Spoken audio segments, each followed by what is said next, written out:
नमस्कार, मैं नेहा शर्मा आपके साथ और आप देख रहे हैं जस्ट इंडिया। खबरों के प्रायोजक हैं Oscar super speciality hospital and trauma centre. Haryana के सभी थानों में अब सीसीटीवी कैमरे से निगरानी की जाएगी। थाने में होने वाली सभी घटनाएं कैमरे में रिकॉर्ड होगी।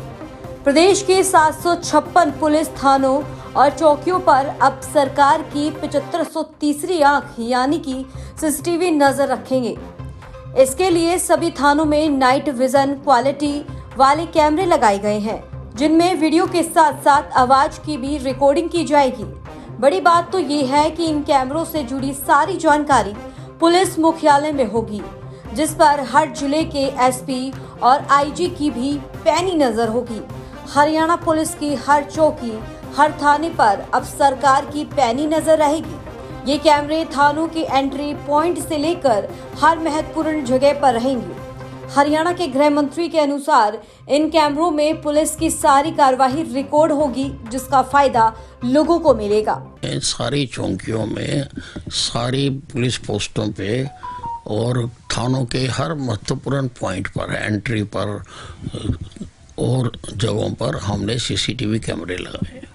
क्या फायदा होने वाला है इससे? सारा उसमें जो पुलिस की कार्रवाई है वो सारे उसमें रहेगी और उससे बहुत फायदा मिलेगा कैमरे लगने से। हरियाणा सरकार ने हर एक थाने में और हर एक चौकी में सिर्फ बाहर ही नहीं अंदर भी जो है सीसीटीवी कैमराज इंस्टॉल किए हैं, जो कि रियल ऑनलाइन टाइम पे चल रहे हैं। अच्छी रिकॉर्डिंग्स भी हो रही है, उसमें क्वालिटी भी बहुत अच्छी है। इससे फ़ायदा जो है पुलिस को भी है, जो हमारी लॉ इन्फोर्समेंट एजेंसीज है उनको तो है ही, साथ में जनता को भी और जो कंप्लेनेंट्स उनको भी बहुत फ़ायदा हो रहा है। इससे पुलिस के खिलाफ जितनी भी शिकायतें आती हैं, जैसे अवैध हिरासत में रखने की या तो जो है किसी के साथ बुरा सलूक करने की, तो इन तरह के मामलों में जो है काफ़ी कमी भी आएगी। और बहुत बार कभी झूठी शिकायतें भी पुलिस वालों के ऊपर लगती हैं और इससे उन शिकायतों का भी पता चल पाएगा कि वो कितनी सच्ची हैं, झूठी हैं। लोकसभा चुनाव की तैयारी तमाम दलों ने तेज कर दी है, जिसको लेकर पार्टी हो या फिर पार्टी नेता तिगड़मबाजी के साथ साथ बयानबाजी को भी किस तरीके से पेश कर रहे हैं, जिसकी छाप हर कार्यकर्ता तक पहुंचे। इतना ही नहीं, क्षेत्र के विपक्ष के नेता भी उनके जवाब के लिए तैयार रहते हैं। जी हां, हम बात कर रहे हैं रोहतक लोकसभा के वर्तमान सांसद अरविंद शर्मा की। यहां बात कई बार दीपेंद्र हुड्डा कह चुके हैं कि इसे हुड्डा का गढ़ कहा जाता है।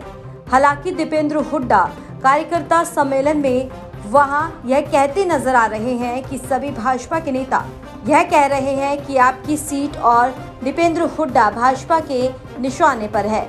यह बार बार आने पर पत्रकारों ने सांसद अरविंद शर्मा से सवाल किया, तो उन्होंने क्या कुछ जवाब दिया, देखिए आप भी। रोहतक में आपने देखा था, सोनीपत में आपने देखा था, रोकने के लिए साम दाम दंड भेद सरकारी हर मशीनरी का दुरुपयोग कि दोबारा से किस तरीके से रोकें।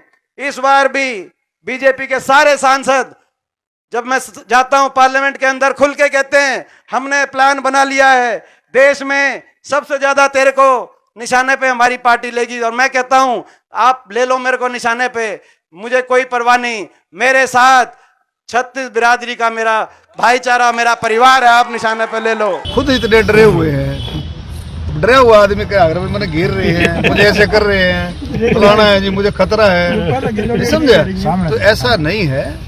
भारतीय जनता पार्टी, हम लोग अपने काम में लगे हुए हैं। किसान, मजदूर, गरीब, दलित, बैकवर्ड, नौजवान, कर्मचारी, व्यापारी, छोटा व्यापारी, बड़ा व्यापारी, हमारे स्वतंत्रता सेनानी, शहीदों के लिए, बुजुर्गों के लिए, महिलाओं के लिए, हर कैटेगरी, खिलाड़ियों के लिए, हर कैटेगरी के लिए यहाँ काम हो रहा है। वो डरे हुए तो इसलिए हैं, वो इसलिए डरे हुए हैं कि नौजवानों ने, जो यूथ है, नौजवानों के लिए एक उन्होंने सुर्रा छोड़ा कि भाई पर्ची सिस्टम फिर से शुरू होगा। तो पर्ची को उड़ कर तो जाएगी नहीं, पर्ची कोई ना कोई तो लेके जाएगा। पर्ची ना गाड़ी में जाएगी, पर्ची जहाज में जाएगी, पर्ची पैदल तो जाएगी नहीं। तो पर्ची और खर्ची तो फिर से चालू करेंगे। ये रोहतक में मेडिकल कॉलेज में यूनिवर्सिटी में, रोहतक यूनिवर्सिटी में जो प्रोग्राम हो उसमें ये बात रखी गई।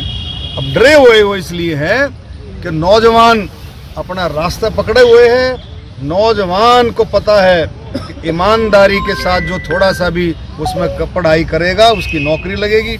तो ये इसलिए डरे हुए हैं कि अब वो पर्ची खर्ची वाला सिस्टम नौजवानों ने बिल्कुल काटा मार दिया, रिजेक्ट कर दिया है कि हमें पर्ची सिस्टम नहीं चाहिए।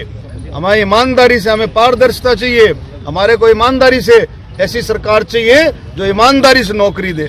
तो ऐसे सिस्टम को देख करके अपने आप ही उनकी पिंडी कांपेगी कि जब नौजवान वो पर्ची खर्ची पर नहीं चलेगा तो कौन उनको साथ देगा? कोई साथ देने वाला नहीं है।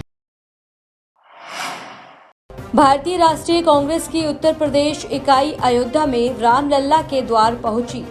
इस दौरान कांग्रेस नेताओं ने सरयू में स्नान किया और भगवान को आस्था का प्रतीक बताया। यूपी कांग्रेस प्रमुख अजय राय ने पार्टी नेताओं अविनाश पांडे, दीपेंद्र हुड्डा, अखिलेश प्रताप सिंह के साथ अयोध्या में सरयू नदी में पवित्र डुबकी लगाई। कांग्रेस नेता दीपेंद्र सिंह हुड्डा ने कहा कि भगवान राम हमारी आस्था के प्रतीक है। हमारा मानना है कि राम सबके हैं, भगवान राम हर व्यक्ति के भीतर है। भगवान श्री राम लल्ला जी के दर्शन करके आशीर्वाद प्राप्ति के लिए हम यहाँ पे पहुँचे हैं।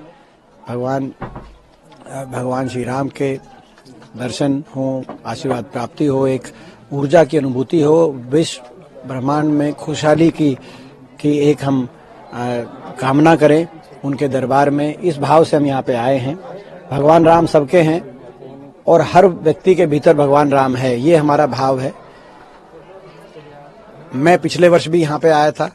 भगवान श्री राम लल्ला के दर्शन का मुझे उस समय भी शुभ अवसर प्राप्त हुआ था और आज भी भगवान राम के बुलावे पे हम यहाँ पर पहुंचे। इसको कहीं ना कहीं राजनीतिक, देखिए एक राजनीतिक कोई, मैं इस स्थली पे कोई राजनीतिक टोर टिप्पणी या कोई बात का जवाब देना उचित नहीं समझता। हरियाणा के भिवानी में पब्लिक हेल्थ विभाग में तैनात जेई ने पत्नी की हत्या कर दी है। उसने पत्नी के सिर में तेजधार हथियार से वार किए। इसके बाद खून से लथपथ शव घर छोड़कर फरार हो गया। हत्या की सूचना के बाद लोहारू डीएसपी और पुलिस टीम मौके पर पहुंची। घटनास्थल से हत्या से जुड़े सबूत जुटाने के लिए फॉरेंसिक एक्सपर्ट टीम भी पहुंची। मृतक महिला की पहचान 25 वर्षीय प्रवीण के रूप में हुई है।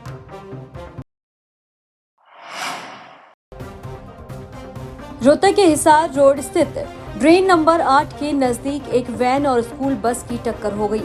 हादसे का कारण धुंध बताया जा रहा है। सुबह के समय क्षेत्र में विजिबिलिटी 10 मीटर से भी कम रही, जिसके चलते मारुति वैन और प्राइवेट स्कूल बस की आमने सामने की टक्कर हो गई, जिसके कारण दोनों वाहनों के परखच्चे उड़ गए। गनीमत रही कि हादसे में वैन और स्कूल बस में सवार लोग बाल बाल बच गए।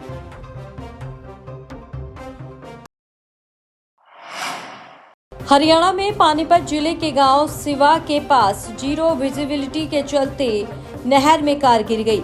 कार में 2 निजी कंपनियों के प्रबंधक भाई सवार थे। कार गिरते ही मौके पर लोगों की भीड़ जुट गई। दोनों भाइयों ने साहस दिखाते हुए किसी तरह कार का पिछला शीशा तोड़ा और बाहर निकलकर अपनी जान बचाई। छोटे भाई को तैरना नहीं आता था, बड़े ने उसको कड़ी मशक्कत से बाहर निकाला।